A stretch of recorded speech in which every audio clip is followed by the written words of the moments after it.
KG এটা কত করে বড়টা দরদি 2000 টাকা দরদি যে 1500 টাকা 2000 টাকা কেজি ইলিশ যাচ্ছে আসলে কি আপনারা কি খাইতে পারতেছেন সবাই কি এরকম খাইতে পারে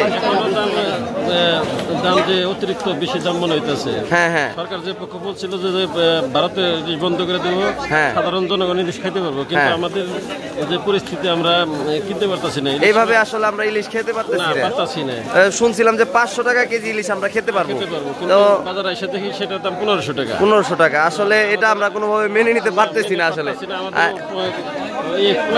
আমরা মনে চাইতেছে খাইতে কিন্তু পারতেছি না শুধু দেখেই চলে যাচ্ছি আসলে আমরা তো দর্শক দেখতেই পাচ্ছেন যে আসলে এরকমটা দাম হলে কিন্তু আমরা আসলে ইলিশ কিভাবে খাবো বলেন এতটা দাম আসলে আমরা চাচ্ছি যে আর দাম একটু কমুক নাকি দরদিরা আপনারা যে ইলিশ খাচ্ছেন মানে 1500 টাকা 2000 টাকা কেজি আমরা সাধারণ যে মানুষগুলো এরা কি খেতে পারছি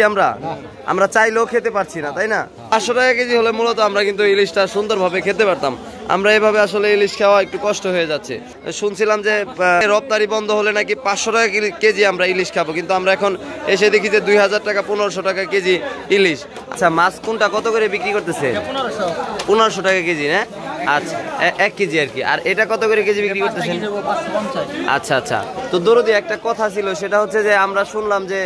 বর্ডার থেকে যদি রপ্তানি বন্ধ হয় তাহলে নাকি ইলিশের দাম কমবে তো এত টাকা কেন 1500 টাকা কেজি আমরা না 500 টাকা কেজি ইলিশ খাবো বলছিল এরকমটা শুনছি আমরা কেমনে কমবো আমাকে মুকামে যাই না আমরা 5 টাকা কিনুম 5.5 টাকা বানাইলা কমবো মানে মুকামে মানে আমাদের বলছিল যে দাম এরকম কমবে তো এত দামটা হওয়ার কারণটা মূলত মানে ইলিশ মাছের দাম আরো দেয় অনেক বেশি তাই তো মাছ কি কম নাকি হাটে মানে বাজারে কি মাছ কম আচ্ছা আচ্ছা মাছ কম মনে হচ্ছে ভিডিওটি ভালো লাগলে অবশ্যই শেয়ার করে পেজটি ফলো দিয়ে যাবেন প্লিজ সবাই ভালো থাকবেন আল্লাহ হাফেজ আসসালামু আলাইকুম